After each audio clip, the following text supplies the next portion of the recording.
Olá! Hoje a gente vai mergulhar num material que é fascinante. É um capítulo antigo que funciona quase como um contrato social, sabe? Com cláusulas de desempenho muito claras. É isso mesmo.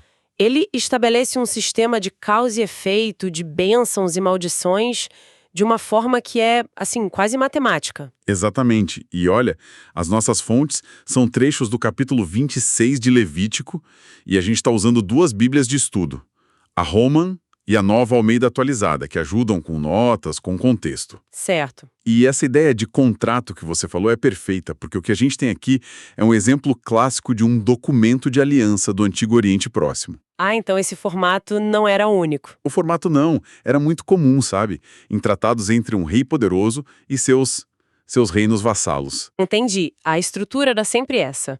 Se vocês forem leais, vão ter proteção, prosperidade. Se rebelarem, bem, estas são as consequências. A grande virada aqui é que a aliança não é entre dois reis humanos, é entre Deus e o povo de Israel. Sei. Então, em vez de um tratado político, é um pacto teológico. Ok, vamos começar a desvendar isso. Como em todo contrato, deve ter as condições iniciais, né? Quais são as cláusulas fundamentais desse acordo? Olha, as primeiras linhas já definem o pilar de tudo: lealdade exclusiva.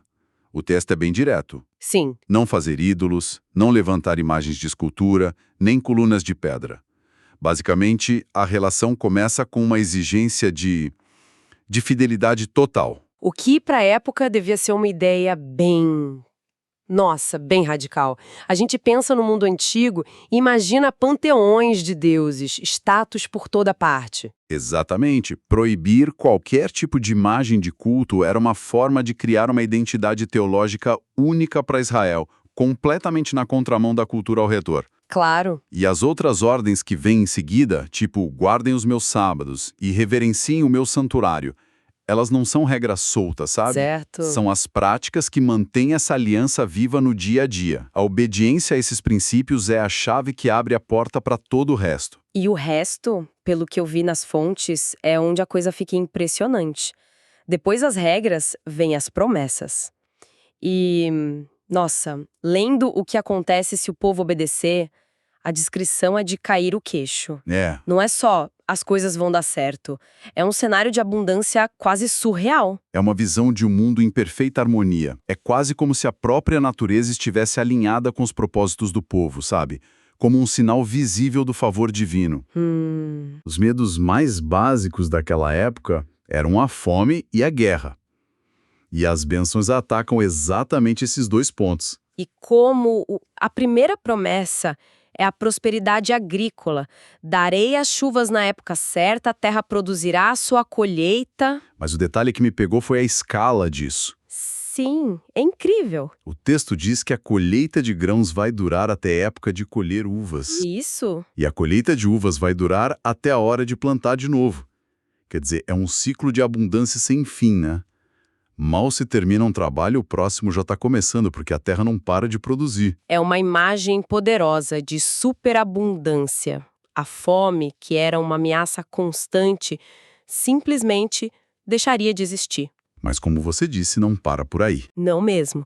A segunda grande promessa é a paz. Estabelecerei paz na terra e isso é descrito de forma muito concreta. Fim dos animais selvagens, perigosos e a garantia de que exércitos inimigos não cruzariam suas fronteiras. E se cruzassem? Nossa, a coisa ficava ainda mais desproporcional. Essa parte é muito memorável. Uau! 5 de vocês perseguirão 100 e 100 de vocês perseguirão 10.000. A matemática aqui é exponencial.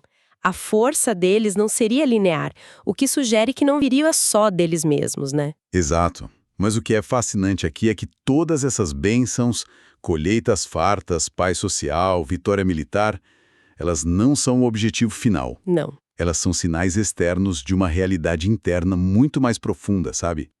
A promessa toda culmina nos versículos 11 e 12, que são o coração do acordo. Que dizem? Porei o meu tabernáculo no meio de vocês, andarei entre vocês, serei o seu Deus, e vocês serão o meu povo. Ah, então a maior recompensa não é a comida na mesa ou a segurança nas fronteiras. Não. É a própria presença de Deus vivendo no meio da comunidade. Esse é o verdadeiro prêmio da aliança. Exatamente. Todo o resto é a consequência dessa presença. A prosperidade e a paz são apenas o reflexo de um relacionamento correto. Tudo isso soa como um paraíso na Terra. Uma sociedade perfeita, segura, é quase bom demais para ser verdade. E, claro, como em qualquer contrato, imagino que exista uma cláusula de rescisão. Com certeza. O que acontece quando as regras são quebradas? Aí o roteiro vira de ponta cabeça. E o texto é tão detalhado nas maldições quanto é nas bênçãos. Mas assim, o ponto crucial é que elas não vêm todas de uma só vez. Ah, não? Não. Há uma escalada de punições. Uma escalada, como assim? O texto descreve as punições em estágios, com uma intensidade que aumenta a cada nível de desobediência. A frase "castigarei vocês 7 vezes mais" se repete várias vezes. 7 vezes? Na simbologia bíblica, o número 7 geralmente significa perfeição ou totalidade. Aqui, ele indica uma punição completa, que vai se intensificando até atingir seu auge se o povo insistir no erro. Isso é fascinante. Então não é uma punição imediata e total. É como se houvessem avisos, sabe? Chances para corrigir o rumo antes que as coisas piorem de vez. Isso mesmo. Isso diz algo sobre a natureza dessa punição, né? Não é apenas raiva, é quase corretiva. Exatamente essa a ideia. A primeira etapa já é bem dura. O texto fala em doenças, pavor, colheitas que são comidas pelos inimigos. A Sim. vitória militar desproporcional se inverte completamente e eles passam a fugir dos seus adversários. É uma inversão direta das primeiras bênçãos. É uma assimetria assustadora. A saúde e a paz dão lugar ao pavor, fraqueza e febre. O sistema começa a se desfazer espelhando exatamente o que foi prometido, só que ao contrário. Perfeito! E se esse primeiro aviso não funcionar, a punição se intensifica. A própria natureza, que antes era uma aliada, se torna uma inimiga. Nossa, a imagem usada é poética e brutal. Farei com que os céus sobre vocês sejam como ferro e a terra de vocês como bronze. Céus de ferro e terra de bronze. É uma metáfora para uma seca terrível e um solo que não produz nada, não importa o quanto se trabalhe. O esforço se torna completamente inútil. A coisa vai ficando cada vez mais pessoal, mais visceral. Depois da natureza se voltar contra eles, o próximo estágio, segundo as fontes, envolve animais selvagens. Sim, que atacam as pessoas e os rebanhos, tornando as estradas perigosas. A sociedade começa a se fragmentar. O medo isola as comunidades. E a escalada continua. Se a desobediência persiste, o próximo estágio traz a tríade clássica do mundo antigo: a espada, a peste e a fome. A tríade clássica. A espada na forma de exércitos inimigos cercando as cidades, a peste como consequência da guerra, da falta de saneamento e a fome. A fome atinge um nível que é difícil até de imaginar. Que tem aquela imagem que me chocou quando eu li, a do forno. Exato. Para ilustrar o colapso social, o texto usa um detalhe específico e terrível.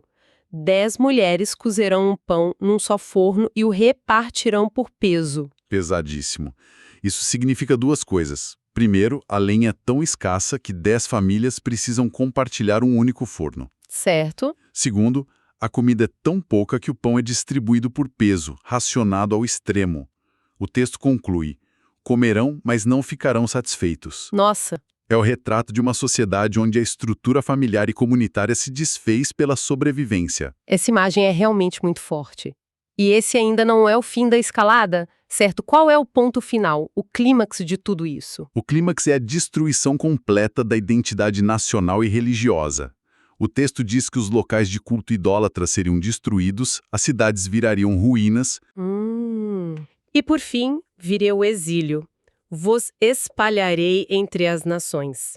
A terra, que foi a maior bênção da aliança, é tirada deles. E aqui tem uma ironia que parece quase cruel, mas que faz todo sentido dentro da lógica do texto. A parte que fala sobre o descanso da terra. Sim, é uma ironia sombria.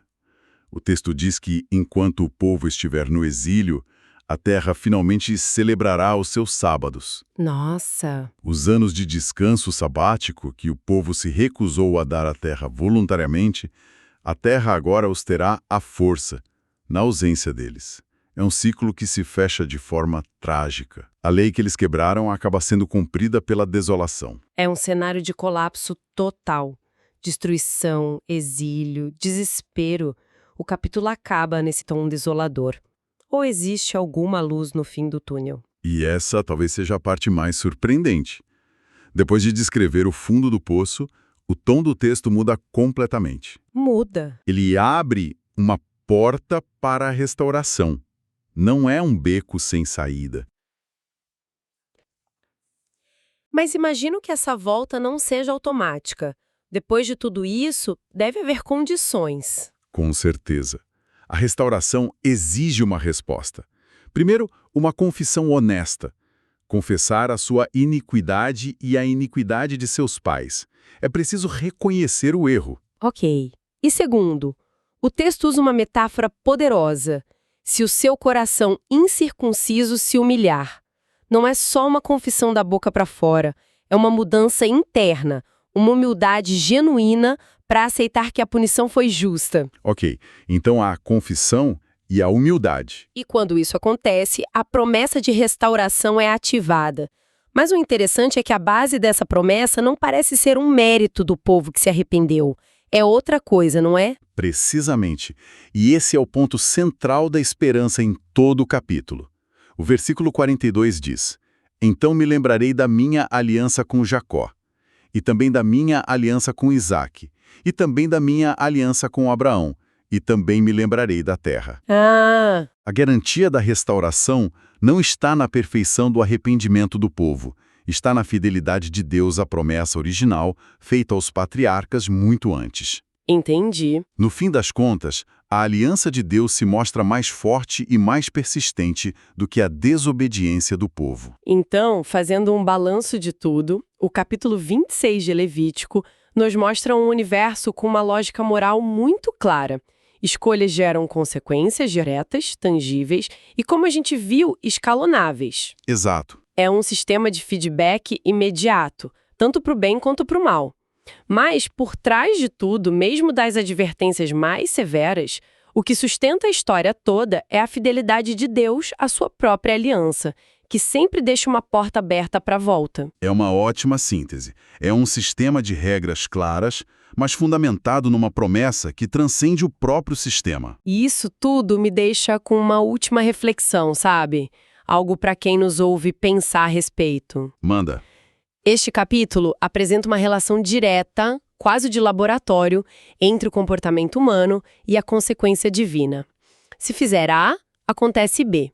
Se fizer X, acontece Y. Sim. Para quem vive no século XXI, como essa ideia de um universo com regras tão nítidas de recompensa e punição dialoga com a nossa experiência, que muitas vezes parece tão aleatória, onde coisas boas acontecem com pessoas ruins e onde o sofrimento muitas vezes não tem uma causa que a gente consiga apontar. Essa é a grande questão, não é? Como conciliar um modelo tão estruturado de justiça com a aparente desordem do mundo real? É algo que vale a pena ponderar.